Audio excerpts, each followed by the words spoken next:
அஸ்ஸலாமு அலைக்கும் வரஹ்மத்துல்லாஹி வபரகாத்துஹு. தினமும் ஒரு ஹதீஸ். உங்களில் ஒருவர் தாம் தொழுத இடத்தில் உலுவுடன் இருக்கும் பொழுதெல்லாம் அவருக்காக மலக்குகள் பிரார்த்தனை செய்கின்றனர்.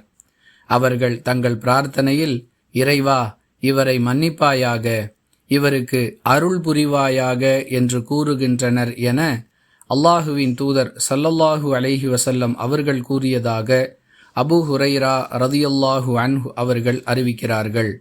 நூல் புகாரி, ஹதீஸ் எண் 659.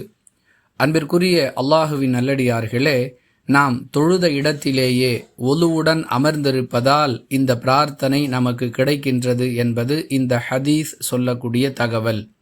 எனவே நாம் எந்த இடத்தில் தொழுகையை நிறைவேற்றுகிறோமோ அந்த இடத்திலிருந்து உடனடியாக எழுந்து விடாமல் சிறிது நேரம் அங்கேயே அமர்ந்திருக்க வேண்டும். அந்த நேரத்தில் தொழுகைக்கு பிறகு ஓத வேண்டிய திக்ருகள், துஆக்கள் இவற்றையெல்லாம் ஓதி அந்த நேரத்தை நாம் அதே இடத்திலேயே கழிப்பதன் மூலமாக மலக்குகளுடைய இந்த பிரார்த்தனையை பெற்றுக்கொள்ளலாம். மலக்குகளுடைய பிரார்த்தனை என்பது அவர்கள் சுயமாக செய்யக்கூடியது அல்ல.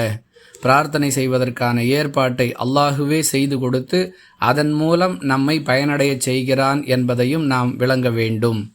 வாஹிரு தஅவானா அனில் ஹம்துலில்லாஹி ரப்பில் ஆலமீன். அஸ்ஸலாமு அலைக்கும் வரஹ்மத்துல்லாஹி வபரகாத்துஹு.